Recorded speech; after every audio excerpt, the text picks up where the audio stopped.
Hey guys, welcome to the next episode of Pathways to the Ivies. Today on the show, we have the very beautiful Tisya Sharma, who's actually made it to NYU for economics in this very cycle, which is the fall of 2024. And we are going to hear her unabashed views about applying, about getting your dream school, aiming for your dream schools, talking to admissions officer, transitioning from an ICSE board to an IB board, and many others.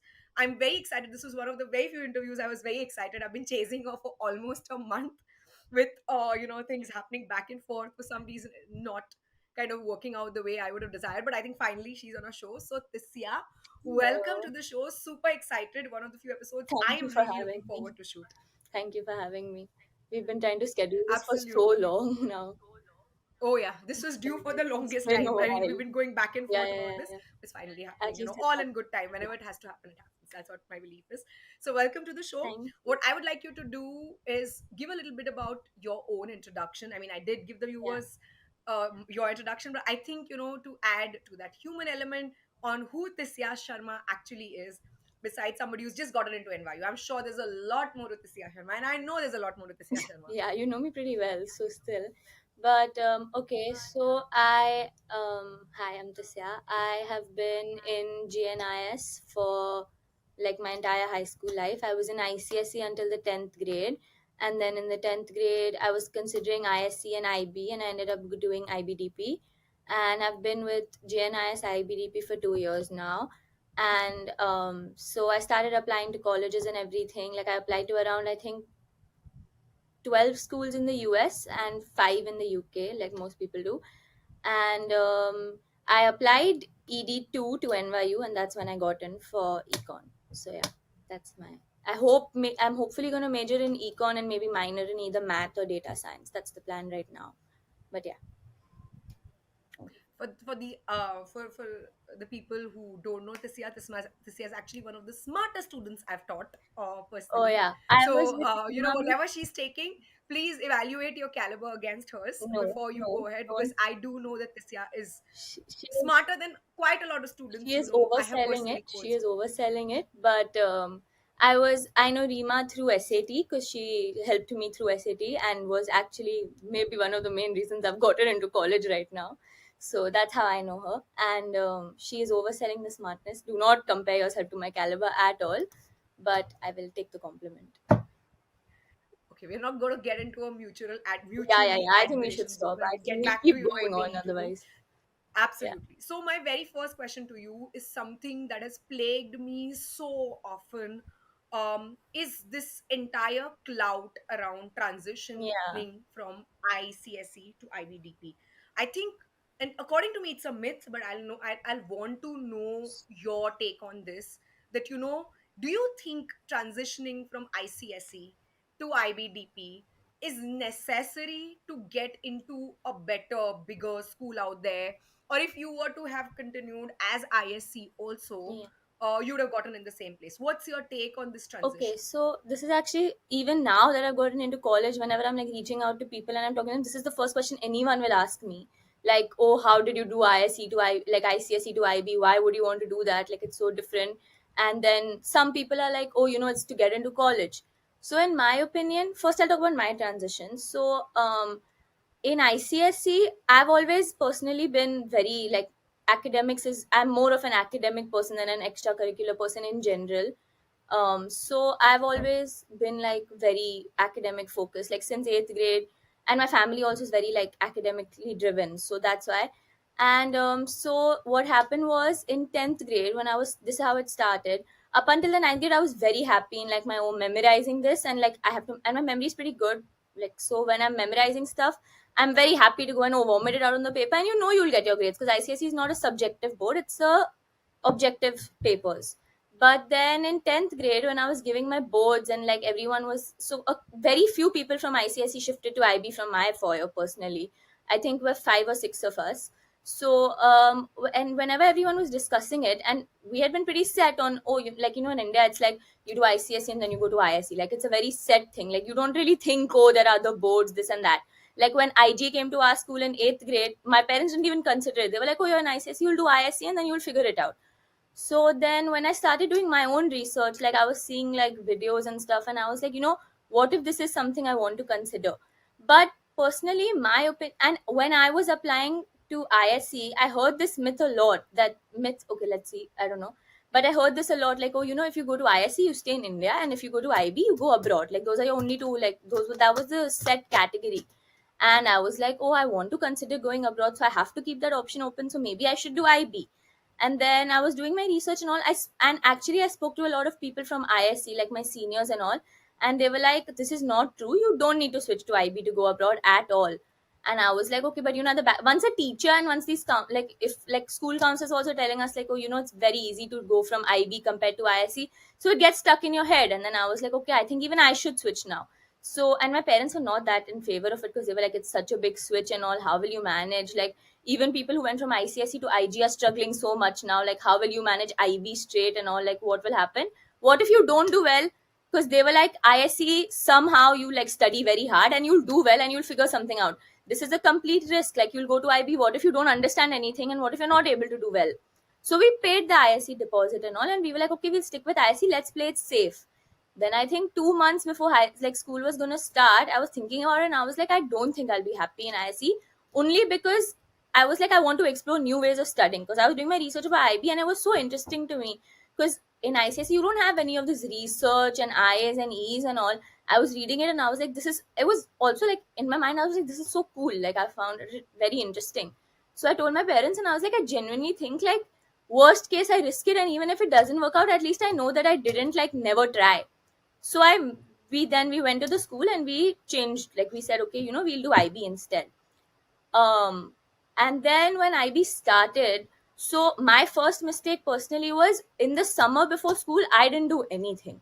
I was like, 10th grade boards are over, I'm gonna chill and all, like, and I don't know anything. See, for ISC, people started studying. They were like, oh, like, we already know the portion, we know the textbooks, we have everything, we can start tuitions and everything. I was like, I've just joined IB, I'm clueless, so I might as well just like go with the flow and see what happens. So I was just like, like, we'll figure it out and all. And then school started, and so when I used to be in ICSE, school would start, and for like a week we would not do anything, like we would just be chilling. School started, we have 2 days of orientations, and then they're like, oh, we have tests from next week, like start studying this and that, this and that. And I was just like, oh shit, like, I don't know what to do now. And I had figured out all my tuitions and stuff, and I had started attending, but we were just doing basics. So, and then the first math test in IB happened, like in the second week of school, I think.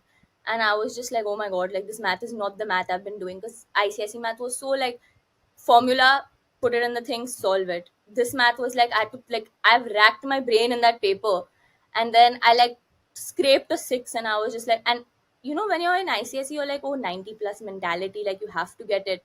And then this is out of 7, and I was just like, oh my god, I didn't get a 7, like I was crying and all. And then also the thing was, when we went initially to IB, most of the people were from IG and MYP, so a lot of this was their prior knowledge when I had not done like a lot of it. Like, for example, in math, we were doing like functions, and I was like, because ICSE syllabus got reduced, we didn't have functions till 10th grade. So I was just lost. I was just like, I don't know what to do.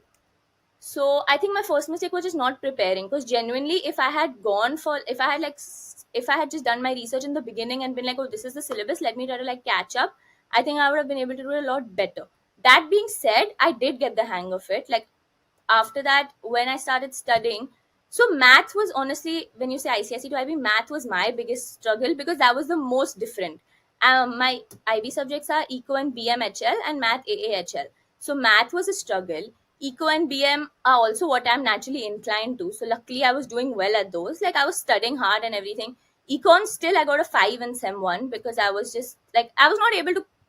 So the papers here are very application based, like real life examples and everything. I wasn't used to that, and I hadn't even done eco and ICSE, so I was like a bit confused. But one thing I realized when I was doing eco and IB, even when I got that 5, I was realizing like I really love this subject. Even if I'm struggling and I'm not understanding it, I'm really loving the subject. So that was what was like driving me to do it. So once I started getting the hang of it, it was much easier. And then after, so honestly, Sem 1 was the biggest like struggle in transition wise. After that, so we have Sem 1, Sem 2, Sem 3, Sem 4. Sem 2 and Sem 3 were fine. I was struggling because IB is just hard in general, not because of ICSE. Like after that, you get the hang of it. Once you've written one set of papers and you know, like, oh, I can look at past papers, I can do this, and I can figure it out. It's honestly a lot of hard work, no matter what board you've done in the past. But transitioning was a bit like it just added that extra effort, but it's worth it in the end. And you're learning so much new stuff. And honestly, a lot of things from ICSE do help you in IB. For example, we have individual orals in English. For that, you need to memorize a script and go. That was much easier for me than it was for some people who are not used to memorizing things. So every board and then versus that, some people from MYP were very good at writing like IAs because they've done so much work in research and all. So every board gives you different strengths and weaknesses. But overall, my transition it was hard in the beginning, but I think it was worth it, and it got much easy and it got easier way faster than I expected it to. So I think my transit and that way. But one thing I will say is, you said the ISE and IB going abroad thing. I personally don't think that's true because I know a lot. For example, this year, I know someone from ISE in Jamnabai who's going to Northwestern. I know someone who's going to Emory, and these are hard schools to get into. And yesterday, for example, I had this NYU college meet, and I met three people who were from ISE from Cathedral. Like, you never know, and it's also at the end of the day, it's not about the board. It's not about anything other than the student. Whichever board you're in, if you're working hard and you're doing, also it depends on the university. Like wherever you're applying, you need to do your research about what fits them and go around it that way. I think it's some people go about it the wrong way by thinking that, oh, I'm an ICA anyway, I have to stay here, let me just not do hard work and I'll apply to some universities abroad for the sake of it. If I get in, I get in. If you really want to go, then it's not like ISC is a way, like ISC is not an easy, not easy, but an acceptable board. And honestly, Indian boards are known for how hard the curriculum is and how like strong the rigor is. So I think that this is just a myth that people think that, oh, if you do IB, you have to go abroad. I also know people who have done IB and are staying here. It is a very, I think it just depends on the student more than the board. I personally think that, like I spoke about my transition from ICSE to IB. Now, like about the university thing, my opinion is genuinely that it's very independent to the person, not to the board. I think the worst thing you can do is choose a board because of your like destination. Because I think like there are people in my grade who did CBSE till 10th and switched to IB because they wanted to go abroad, and then now like, oh, we don't want to go abroad. I know people from ISE this year in Jamnabai who are going to Northwestern and Emory. Like it does not depend on your board; it depends on how hard you study. I think instead of choosing your board based on your destination, choose it on how you like to study. Like someone who likes to study the way you study in ISE would not maybe enjoy how you study in IB. So it just depends on the board. I do think IB prepares you really well for how university studies go. But I also think that if you do ISE and you're working so hard that you're able to get into the university, you'll also be able to like cope with the university. I think it's very, don't focus on what these people are saying about, oh, you can't go abroad after ISE, you can't do this. It's depends on what how you want to study. Wherever you are, as long as you get the scores that are needed and your caliber, you will manage. So this, yeah, that's great to know that you feel that it's board independent, and I have been telling Yeah. this to students all the while that it's not necessary to be in a certain board. But let's assume that somebody does want to make that transition from ICSC to IBDP because they are very curious about the board and they enjoy being in IBDP. What would you suggest them, like 3 to 5 pointers, so that their score doesn't drop and they can be able to achieve a higher predicted Okay. score? So I think tips wise, don't go like I'm gonna say what more of what my mistakes were, because I personally also didn't get the highest 11th grade score, which is why I applied ED2 instead of ED1. So maybe if you save yourself the time, you'll be able to get into your ED1 college instead. So one thing I'll say is do your homework. Like whatever, choose your subjects carefully. Because what I did was I was like, and I still regret this. Like I took eco and BMHL. They're two subjective subjects, and later when I realized like, oh, some universities don't like particularly want you to have two very subjective subjects, especially BM, which is not considered as maybe rigorous to some universities. Like, and I took physics SL, which when physics is not my strongest science, just because I thought it would show more like rigor compared to if I had maybe taken bio or taken chem, which are supposed to be, I don't know how true it is, but supposed to be slightly easier SL sciences. Maybe that's a 7 will always be have more value than a 6, even if it is a maybe slightly easier subject. So maybe so choose your subjects carefully. Number two, do your homework the summer before IB. There's so much you can do. Like I know so many of my friends who started going for classes in summer, and that's why they were able to like keep up in the beginning. I was not one of them, so learn from my mistakes probably. do your homework, like look at your books, see what interests you, because you have 1 month in the beginning of IB to switch your subjects in case you're not enjoying them. So go through everything, see your SL and HL preferences.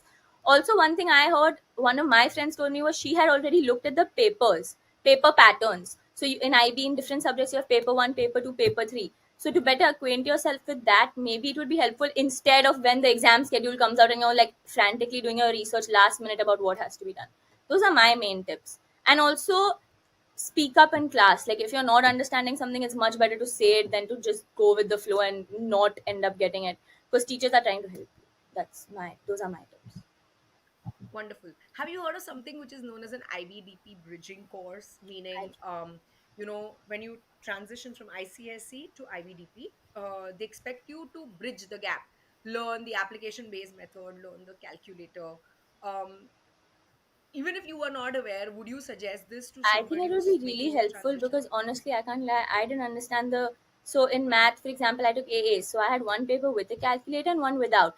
But all of our tests, formatives in the first sem were non-calculator. So I was like, oh, I'll figure it out. How hard can it be to use a calculator and stuff? Then when you actually have to do it, it is a process. It would be much better if you were acquainted with everything from the beginning than if you just were doing it last minute. I think that if this, I don't know if this exists, I've never heard of it, but if it does, I would have done it for sure. And if it does exist, then I will tell my sister to do it.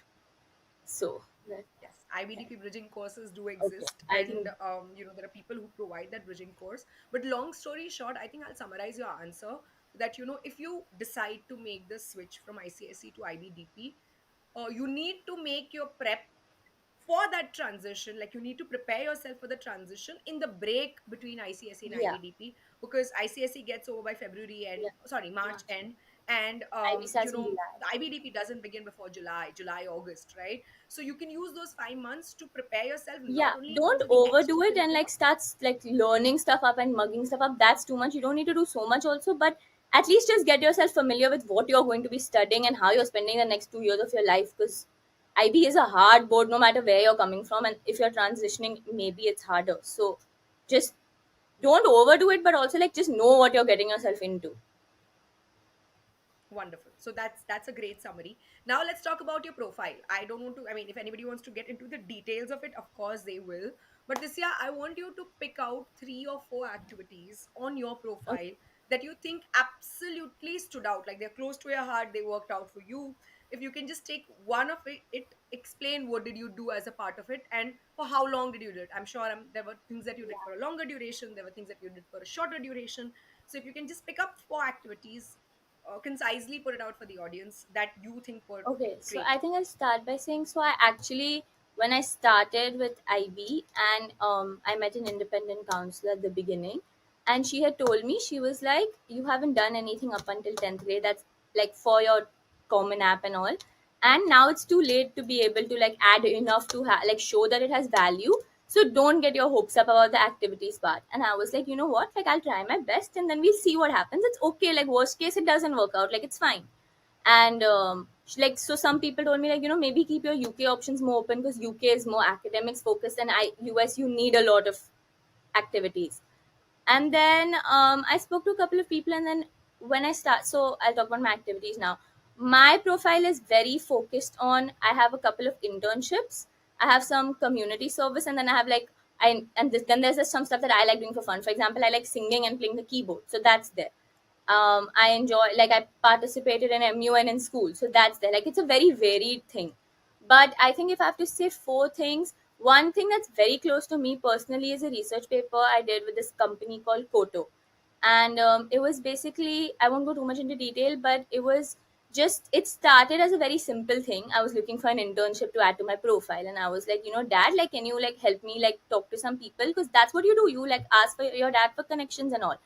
So he told me about one of his friends that was had this startup for women. It's this women only social community platform, and they're just trying to like expand that right now.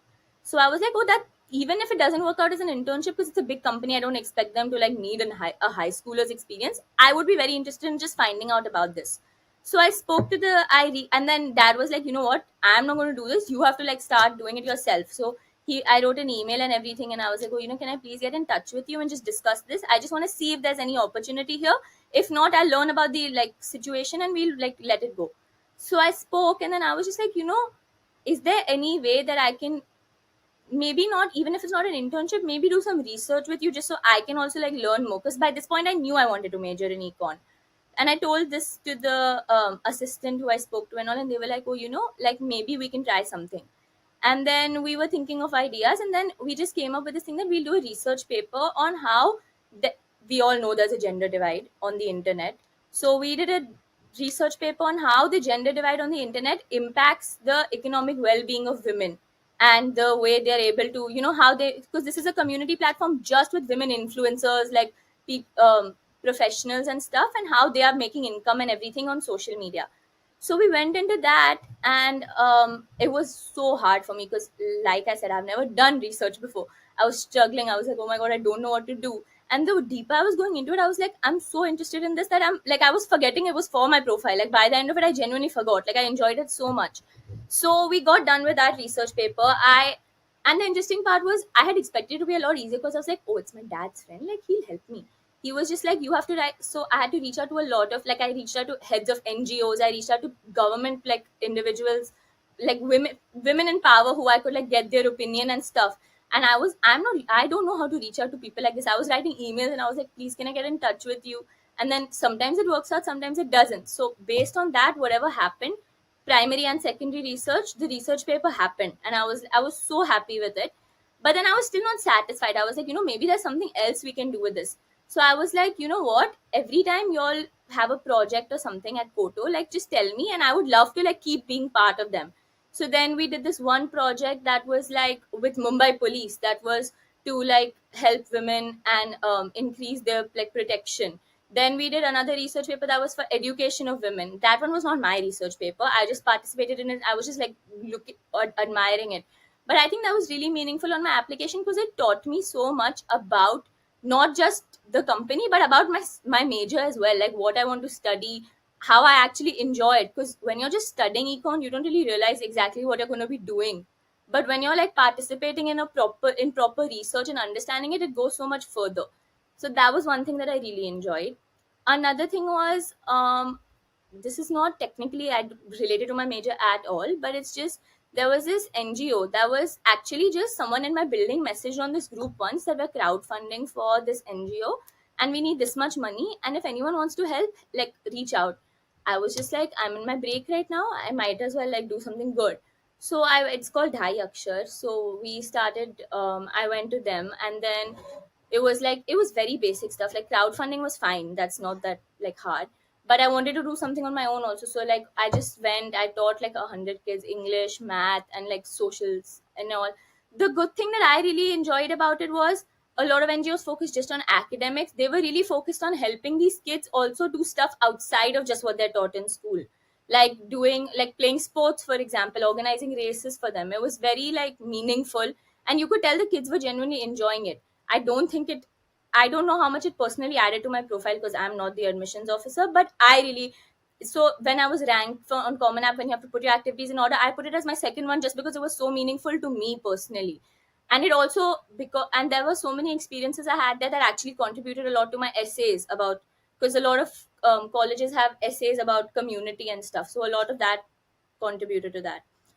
Another thing on my, I'm just gonna say three because I'm going into detail, I don't want to like overdo it. I also did this project with this company called Persia Healthcare. That was basically, this really was meaningful to me because it was genuinely just bridging everything I care about, because it was like it was community impact with research. So this was, we basically just analyzed like which, it was their, what they try to do is get funding to upscale healthcare in rural India. So I was actually able to go on a trip with them and see how everything we're doing has like made an impact on these people's lives. So first it was about doing research. You see like which, like how do you get funding from big companies? What are big companies look? What are big companies like? What catches big companies' eye to give money to these NGOs, and how they can like raise money for to upscale it. So that was something that was very meaningful to me also, because I really enjoyed it, because there was a lot of data science. That's the first time I got into like data science. Before that I was very eco focused and maybe math. When I did that, I realized like, oh, there's something about seeing like figuring out how you can use data to make it like to make an impact that really like interests me. So after that I started looking into data science. That's how I realized I wanted to do something in data science. So there's a broad variety. But I also think, I'm just going to sum it up now with this. I just think that one very important thing that people need to do when they're choosing their activities is, don't just go along with, oh, you need these many internships, you need this, you need that. Do it in a holistic way, but do it in a holistic way and do it in a way that is true to you. Admissions officers can tell when something has genuinely is meaningful to you and has made an impact, and is not just being done to put another one out of your 10 activities on your common app. Wow, that's a great piece of advice. I think very important, because a lot of people come back and say, "Oh, I need to at least get 30 activities out in one Yeah. year," which is virtually crazy, irrespective of the board. But And I think also when the you're fact putting that in, it means something. yeah, also when you're putting in your weeks per, like hours per week, it is not impressive to just up the number for no reason. Because I spoke to an admissions officer about this when they came to our school, and the first thing she said was, be true, don't lie, we will see through it, because we know we are high school students, we are studying, we have a lot of work. There's no way you're able to do so much in one week. Don't just raise your numbers for the sake of, oh, this will look impressive. It has to be realistic, Yeah. truthful, to the person you are, and what you have realistically done. Yeah, I think being honest it's and the most. doing fewer activities but meaningful activities Yeah. is more important than doing a lot of activities which don't hold Yeah, any I water. didn't have Going to 10 take the academics down, and admissions officer is going to see through it any which the ways. reason I was like, I didn't have 10 big activities to put. I put like, one of my activities was just I participated in MUN for 2 years, and then I was like co-head of logistics in school. One of them was singing and keyboard, because it's something I do in my free time. I'm sure it didn't make much of a difference to my application, but I would rather put stuff that's genuinely about me and see how I'm a fit for that university than stack up 10 internships, which are unrealistic. We don't even have enough breaks or enough time to be doing so much. Fair. Now we go to a very important question, which is something that has, a lot of students come back and ask us: is importance of Oh, test prep. I think yeah, we've had this discussion off the many camera a times. lot of times, Yeah. where I think both of us Yeah. agree on something. But I think as a student, as somebody firsthand who's applied in this cycle, where a significant number of schools Test optional. have been test Yeah. optional. Most of the IVs were test optional, with an exception of few schools here and there, like an MIT, Georgetown, Georgia Tech, or UIUC being test compulsory. So, so this is a topic that Yeah. I wanted to discuss with you. That with you having secured an admission at NYU, one of the most prestigious schools, and this entire debate around most of the IVs being test optional Yeah. in this cycle, and with an exception of MIT or Georgetown or Georgia Tech having test compulsory score. What's your take on getting a good SAT score? And by good, I mean like a 1500 plus. How important do you think it is for students to take it? And do you think it played a significant part in you getting your dream admission or dream school? Because I knew NYU was always your Yeah. dream. Okay, so when it came to my SAT journey, you will know this better than anyone. I remember when I first initially came to you, we did our prep and everything, and I was like, how hard can it be? Like, I will figure it out. And so, and I have two cousins who are in the US right now, and when they applied to college, it was not test optional. And they also secured decent scores, not 1500 plus, but 1420 types, 1450 types. So I spoke to them and they were like, oh, it's test optional now, like it's fine. And I was like, okay, like let's see. So, and I remember I called you after I gave my first practice paper and I got 1340 or something, and I was crying and I was like, oh my god, what am I going to do and all. And you were like, you know what, stick to it. And I remember at that moment I thought in my mind, I was like, oh, we're test optional, what if I just like give up right now, like it's okay, let it go. And then my parents were like, this is not happening, study and you will like figure it out. And you also told me, you were like, I don't care which school is test optional, you're giving this SAT. And I was like, okay. And then when I remember I started doing my practice tests, and like every weekend, Saturday, Sunday, 30, I was coming for 3 hours and writing those papers. I also gave written SAT, for anyone who's wondering. I never reached digital. But that happened. And then I remember my scores kept going up, and I was getting, then I when I reached that 1500 point in my practice test, I felt so good. But so many people were telling me practice tests are so much easier than the actual. Don't get your hopes up. And I remember then my first SAT, which was in October, I gave it in 11th grade of October of 11th grade, was my first attempt. And I remember I gave it, and I was like, I wasn't sure how it went. I remember even when you called me and you were like, how was it? I was like, I don't know what to say. I don't want to like guess a score only, because what if like it doesn't happen? And then so I was very reluctant, and I remember, I still remember the day my score came, my first attempt, and I was just like, you know what, I'm just going to go to sleep, it's fine, like I'll wake up and I'll see it. I woke up at 5 a.m. to check my score, and I remember my parents were not at home, they were on some trip or something, and I opened it and it said 1510, and I was in shock. I was like, have I seen the right account? I logged back in and I was like, oh my god, I don't know how this has happened. And I remember I sent a screenshot on the group, and I called my parents, and they were like, oh my god, like, and my parents didn't know much about SAT at this point. They weren't sure what a good score was. They were like, oh, some people were telling me you need a 1550 plus, or like, oh my god. And I was just like, oh, like, but I was also so happy because like first attempt, I was thrilled. And then I remember like, then we like had a discussion. We were like, I somehow got more in English in my first attempt. So we were like, now we're going to focus on math and we're going to crack math.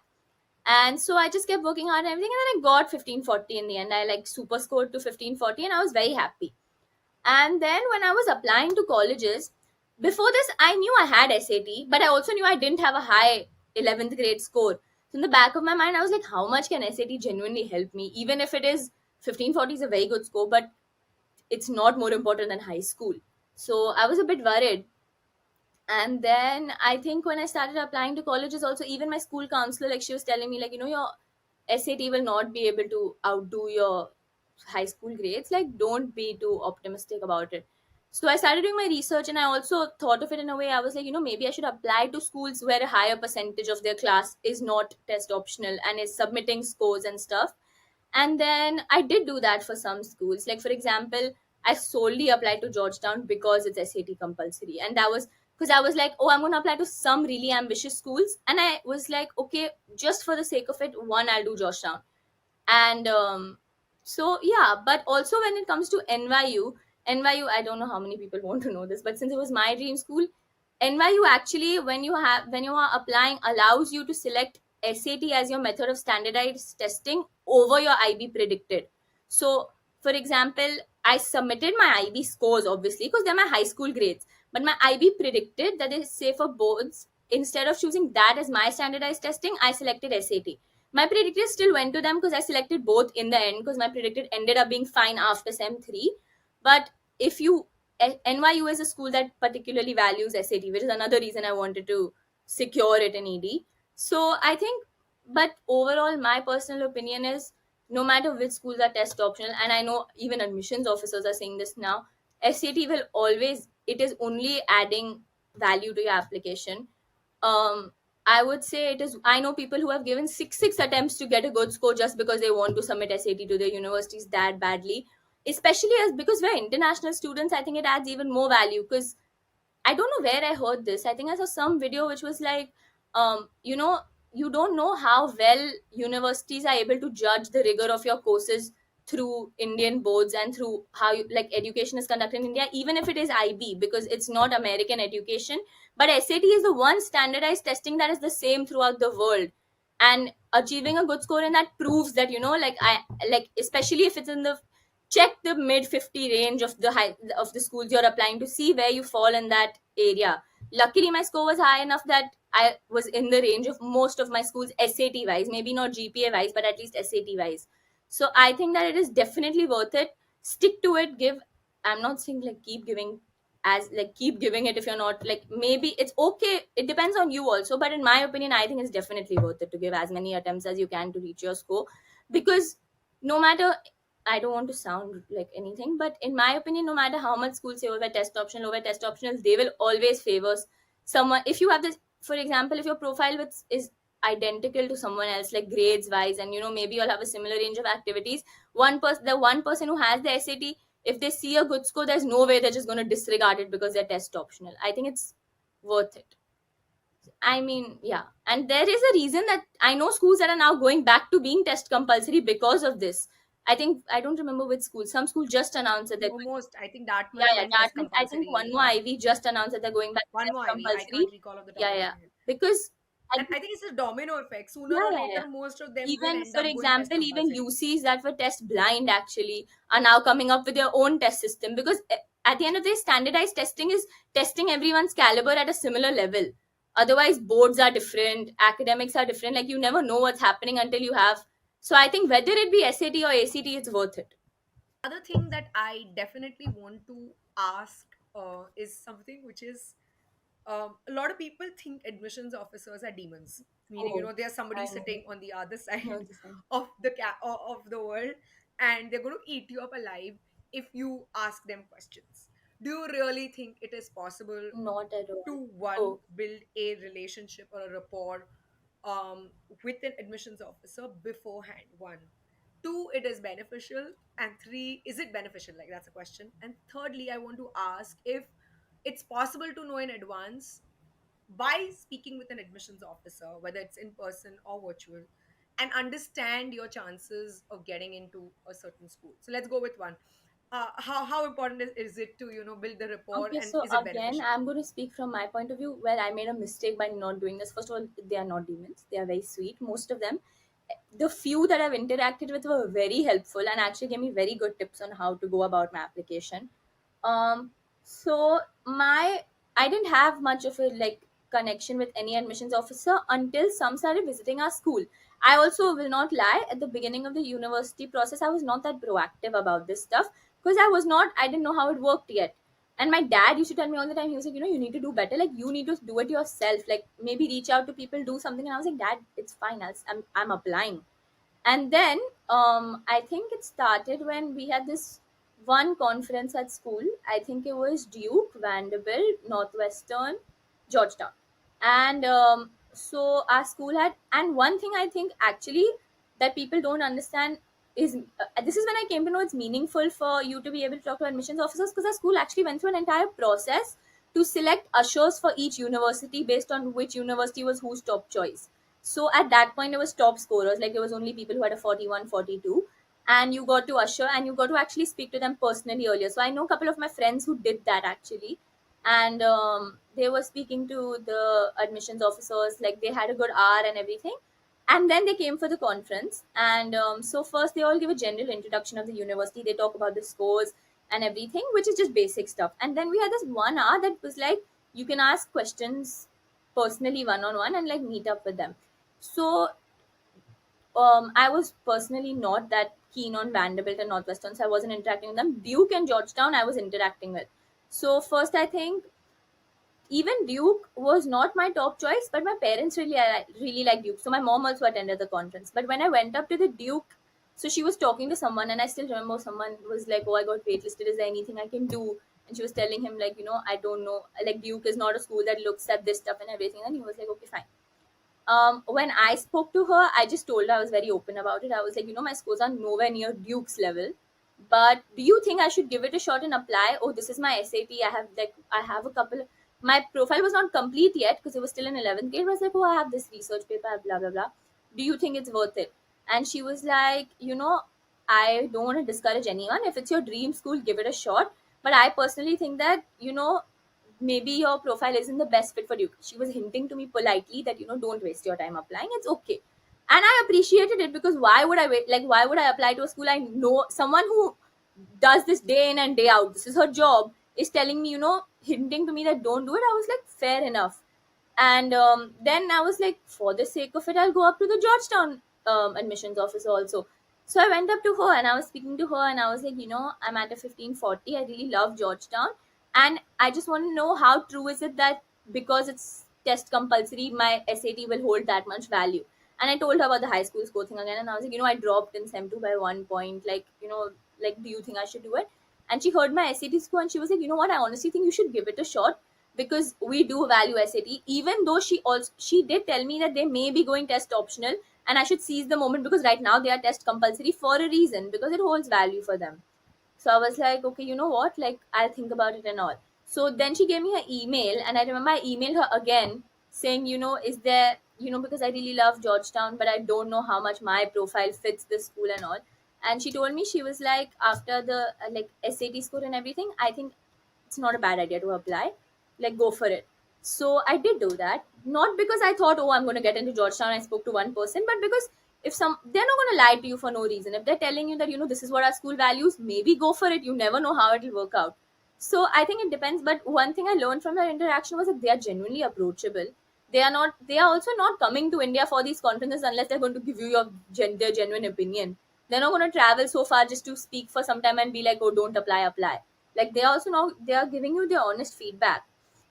um that was my main experience with admissions officers. Another thing that happened was, we were very keen on applying to UNC Chapel Hill, and we did apply EA, but we were really worried because the point of me applying to UNC was going to be that I would get my SEM 2 score up and then I would apply. But my SEM 2 score fell by 1 point, so I was like, oh shit, like what am I going to do and all. And then I was like, there's no point of me applying now. What am I going to, like, why waste an application? And then dad told me, he was like, you know what, I'm going to send a mail out to someone, like one of the admissions officers, like I just want to know what's going on. So he mailed someone, and they replied and they were like, look on our website, you can send in test scores till December 1st to us. So I was just like, I had no idea about this, and I was just like, what? And I felt so bad. I was like, I didn't even do my research properly because it was in some tiny font in the website. I didn't see it. I was like, oh no, because on Common App it does not say this. So then I started and I was just like, oh my god, I'm gonna get my SEM 3 score up and I'm gonna apply so I can send it to them. And that's what I did. I still did never got my decision, so you never know what happened with that. But like, maybe it would have worked, maybe it didn't. My point is that there's a lot of information you can get from these people, whether it be out of just them being helpful to you, or whether it be out of a query that maybe you weren't able to find on the website, or maybe you're not able to find online. They are there to help you for a reason. Like, for example, if that one email my dad hadn't sent, thank god, to him, I would have never even known about this and I would just have not applied, which is really sad because it was one of our top choices. So I think the main thing is, remember that they are approachable and they're here to help you. I'm not saying become best friends with them and keep like sitting on their head and mailing them, but do what you can to build some kind of connection. Maybe you never know how it will work out. So in my opinion, I'll speak from my point of view and my mistakes. So one thing I did was, I was not proactive enough about this admissions officer thing and I didn't reach out to people. And then what happened was, I would recommend go for every university conference, or I don't know what assembly that your school hosts. Go to other schools. I was so lazy. I only went to JNIS because I was like, oh, it's my school. I did not go to any other school, but they're there to help you. So for example, there was one at our school that I still remember. I went up to the Duke admissions officer and I was like, these are my scores. Like, I know they're not in Duke's range, but do you think I should give it a shot and just apply because it's my dreams, like it's one of my top choices? And she was like, you know what, I think that if you really want to give it a shot, go for it. But personally, I would say there are schools that would be a better fit for you because Duke is very academic focused. They might, we don't like, she was just politely telling me that, time mat waste karo, it's okay, don't waste your time on this, it's fine. And I appreciate it. I would rather have that honesty than go and apply to a school that I'm 100% getting rejected from. So I did that. I didn't end up applying to Duke. But when I went up to the Georgetown admissions officer and I spoke to her and I was like, oh, I love Georgetown. But again, my GPA range might not be as high as needed. But my SAT is above your 50. Like, it's not just that, it's above your 50% range. Do you think I should give it a shot and apply? Or is high school more important than SAT? And she told me, she was like, both are very important and we look at everything. But take the advantage that we're a test compulsory school and SAT is holding this much value. We don't know how long we're going to be test compulsory for, because a lot of schools now, it turns out it's not that way, but you never know.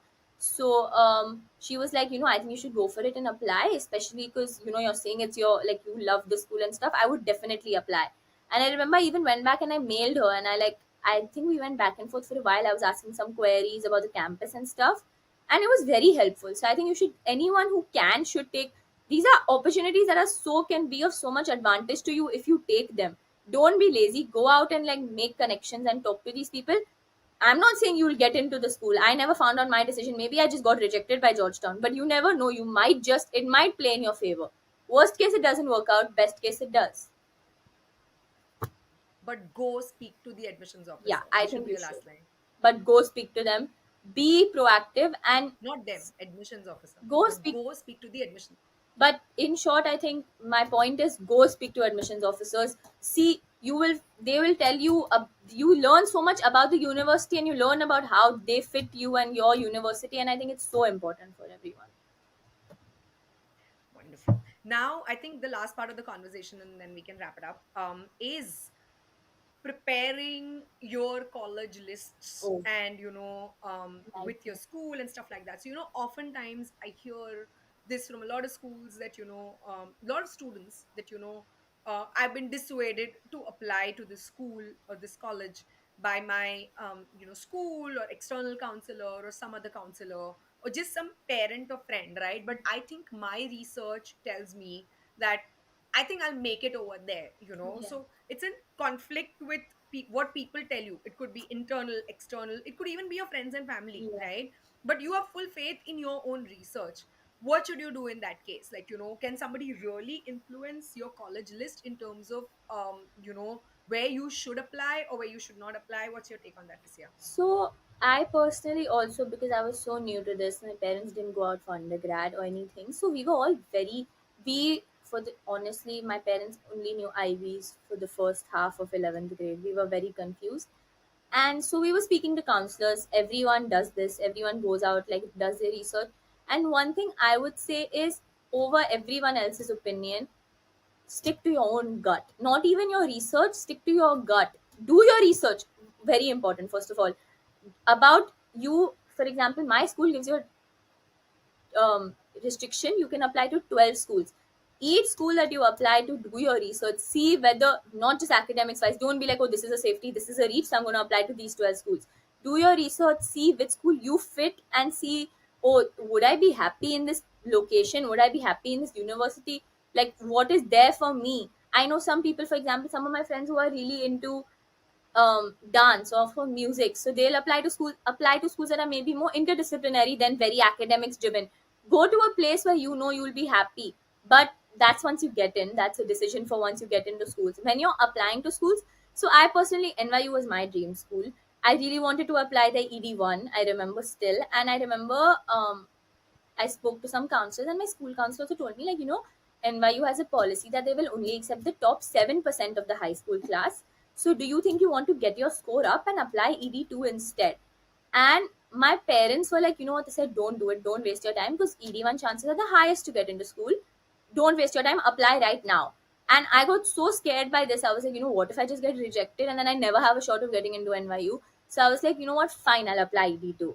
And I didn't end up doing an ED1 because I was like, my scores aren't good enough. Also, NYU is a very different colleges from the other colleges that offer ED in the first place. So I was not, and no other school was as good of a fit for me in my mind personally. So I didn't apply anywhere ED1. And then, so one of my friends did get into NYU ED1 from our school. And then, you know how there's this myth that's like, oh, only one person gets in from every school. I was like, oh shit, I've missed my chance. Like, it's done. Maybe I should apply somewhere else. But then my parents also told me, they were like, do you want to consider BU? Do you want to consider Northeastern? Do you want to consider Tulane? And I was just like, honestly, like, this is a school that I think I would be so happy at. Worst case, I apply and I get rejected. It's fine.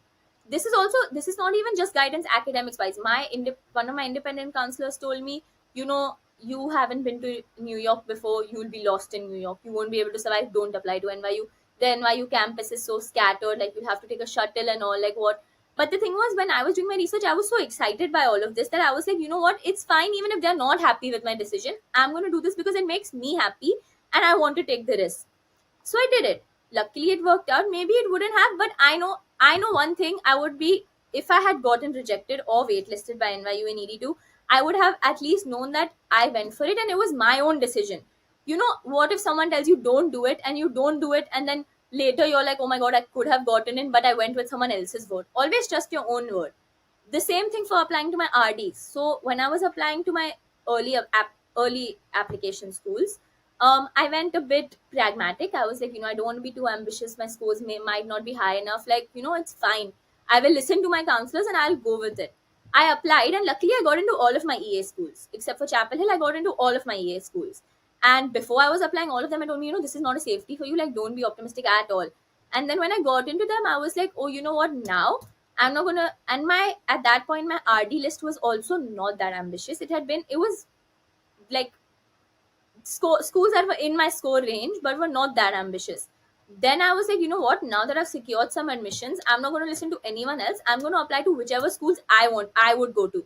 And I went ambitious, so I applied to 6 schools RD. all of them were ambitious choices, because I was like, now I'm going to go with what I would do. Worst case, I don't get in and I go to one of the schools I've gotten into, and I'll make peace with my decision. But at least I'm going to apply now because I want to find out what will happen.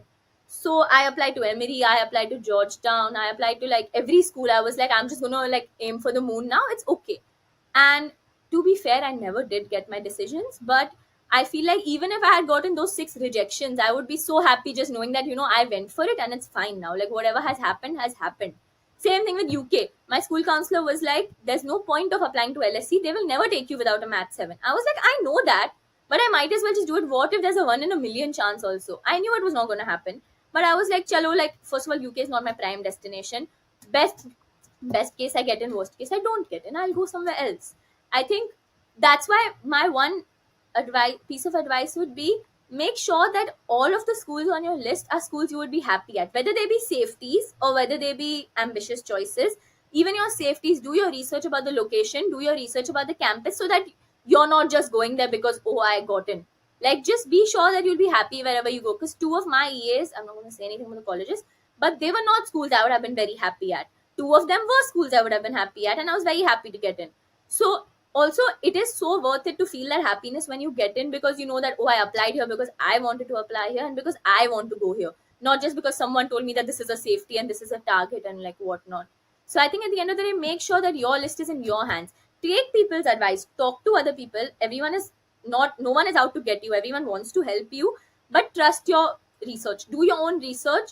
Don't, every blog has a different opinion, every teacher has a different opinion, every student in our school, so many people loved, for example, NYU, and hated a lot of other schools. I know a lot of people who don't like NYU at all and love a lot of other schools. At the end of the day, it's up to you. So you, at the end of the day, you are the one going to this college, no one else is going to this college. You're spending 4 years of your life in this place. 4 years is a long time. So you would much rather do your research properly right now than go there and be miserable. I think it's very important. Trust your own gut, basically. Okay, so I'll give my 2 cents on this. I personally, my first thing, apply where you want to apply. No one else is going to college. You are going to college. You are spending 4 years of your life in this place. You need to make sure you're going somewhere where you'll be happy. When that's also after you get in. When you're applying to college, I think it's very good to take advice from people, whether it be a school counselor, independent counselor, friends, seniors, family. I took advice from like 30 people before applying. But at the end of the day, what I would say is, someone who might dissuade you for one reason might not know something about your application that could get you into college. I know people with lower scores who have gotten into schools where people with higher school scores didn't get in, maybe because they had something that was a good fit for that college. Do your own research. Everything is available if you do your research properly. Look at stats, look at other essays, look at, there's so much you can do to determine which school is a good fit for you. And once you're sure a school is a good fit for you, don't deter from your decision because you think, oh, it's a like small chance. You would much rather know that you did it than question, oh, later, oh, this person got in, I had this that was similar to the application, what if I could have gotten in? I think take people's advice, but at the end of the day, trust your own research and trust your own gut the most, because you are the one going to college. Any parting advice for all of the people? This journey is extremely Yeah. long, tiring. It has a lot of ups and downs. There will be times where you feel Yeah. lonely. You also start of kind of have, evaluate your worth on, oh, whether I got into a college or not. So, the people who are going to watch this are students, Yeah. who are going to go through this journey. So what are, some advice that you'd like to tell So all the students who are watching I this, would say, that can help them? I would say one thing that I think we've all realized now, if anyone has applied this cycle or any cycle, the college application process is so draining. It's so tiring and it's so long, especially when you're doing it with high school. But I would say, I know it's much easier said than done to say, oh, don't get discouraged when you don't get in. College rejection is hard. Whenever I've experienced it, I've also been really sad about it. But what I would say is, remember that you applied to these schools because you thought that you would be happy here. And wherever you do get in and wherever you do end up will end up being the place for you. I know a lot of people who didn't get into their dream school and are so happy at the school they ended up going to. I know some people who've gone to schools that weren't their top choice and then found it really good. Or I know people who went to schools that weren't their top choice and worked so hard and made it to their dream school. They transferred. Or this is also just undergrad. This is the beginning of your college journey. It's not the end. There's so much more you can do in your life. You can do so much better. Maybe you don't end up at the best college for you that would have been the best in your opinion, but maybe it's the best place for you. I think as long as you work hard wherever, as long as we all, not just it's me included, as long as we all who are going to have to work so hard in like college, as long as you do your best, you will do whatever is meant to happen. There is, to some extent, everything does happen for a reason. Maybe the college you really thought you were going to get into was not a good fit for you. Maybe you wouldn't have ended up being happy there. Maybe you'll end up being more happy at the place you do end up getting into. Just, I think, keep in mind that this isn't just, and everything isn't about grades, honestly. Don't get discouraged if maybe someone with a lower score gets in, because I know I've been in this position. It is okay. Also, I would say don't lose sight of what's actually important. Getting into college is the beginning. Once you get into college, it's not like our lives are sorted. We have so much more work to do. So just remember that, and remember that, if you work hard wherever you are, you can do very good things. Like, even if it is not what you thought was going to be best for you. So I would say just that. Wonderful. And I think do your That is research. perfect. Most important from this whole thing, do your research. That's all. Absolutely. And I'm so glad you kind of got this out and, or put the point across. I'm sure people watching, just listening to this, will do that research. But overall, I think it was a very, very good interview. You debunked a lot of myths, made admissions officers approachable, told people you can find out in advance that, what could possibly end up. At least you have a very good idea. And, importance of SAT. It's better to be informed, even if it doesn't work out in the end. At least you know what's coming your way. It's fine. Like, life will happen regardless. You can't change what's going to happen, but at least you can know what's going to happen. Like, you to some extent can know what to do and what to expect. Perfect. So thank you so much for putting these things out, your experiences, your mistakes. I think that's Yeah, very important, a to lot of tell them. people that, hey, I made this mistake. I should have studied in my 11th grade, 10th grade break and stuff like that, And thank you so much for coming over to the show, spending an hour chatting with me and, shedding light on This all was the basically things. just all of the discussions that we have throughout the year put into an interview. This is just what we talk about all the time in person, but now in an Absolutely. interview. So Yeah, thank you for having absolutely. So thank you so much again. Had a great time. me. Too. And I'm just going to stop the recording Okay. now. Okay. Thank So you. thank you again. Really appreciate it. Wait, huh? Yeah.